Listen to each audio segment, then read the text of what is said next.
আসসালামু আলাইকুম guys, welcome back to my another blog. আজকে আমরা চলে আসলাম পিঠা উৎসবে। আর এটি মূলত হচ্ছে রংপুরের শাপলা চত্বর আদর্শ স্কুলকে কেন্দ্র করে। শীতের মৌসুম মূলত পিঠা খাওয়ার মৌসুম, এজন্য শহরবাসীদের জন্য পিঠা খাওয়ার একটি ভালো ব্যবস্থা করা রয়েছে। এখানে মানুষ টাকা দিয়ে পিঠা খেতে পারবে, বিভিন্ন প্রকার পিঠা এখানে তৈরি করা হচ্ছে।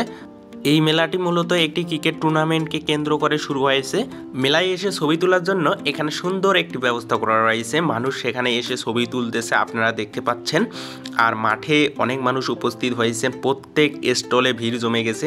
বিভিন্ন আইটেমের পিঠা রয়েছে।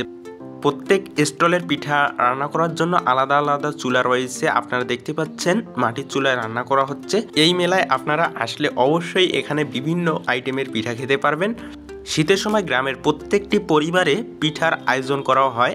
আর শহরে যেহেতু মানুষ সেই পরিবেশ পায় না, এজন্য এই মেলায় এসে আপনারা সেই পরিবেশ পেয়ে যাবেন। এখানে আপনারা আপনার মন মতো পিঠা খেতে পারবেন। স্টলগুলোতে যদি আমরা যেয়ে দেখি সেখানে কি ধরনের পিঠা রয়েছে, স্টলগুলোতে পিঠার নাম দেওয়া রয়েছে সাইনবোর্ড আকারে। এখানে পাবেন আপনারা দুধ পিঠা, এখানে রয়েছে অন্য রকমের পিঠা নাম দেওয়া রয়েছে, আপনারা নামগুলো করতে পারেন। আমরা কিছু পিঠা নিয়ে খাচ্ছি। আপনারা আপনাদের মন মতো এখানে পিঠা খেতে পারবেন। আর পিঠার মূল্য অবশ্যই এখানে দেওয়া রয়েছে। পিঠার মূল্য দেখে খাবেন কত টাকা, কোন পিঠা কত টাকা। প্রত্যেক স্টলে ভিন্ন ভিন্ন পিঠার নাম দেওয়া রয়েছে, আপনারা নামগুলো দেখতে পাচ্ছেন। এই নামগুলো আমার অপরিচিত, আপনাদের হয়তো পরিচিত হতে পারে। এই পিঠার নামটি সবারই জানা, ভাপা পিঠা। পুরা বাংলাদেশ চেনে এই পিঠাকে। তো পিঠা উৎসবে আমরা অনেক ঘুরলাম এবং খাওয়া দাওয়া করলাম। আপনারা সবাই আমন্ত্রিত এই পিঠা উৎসবে।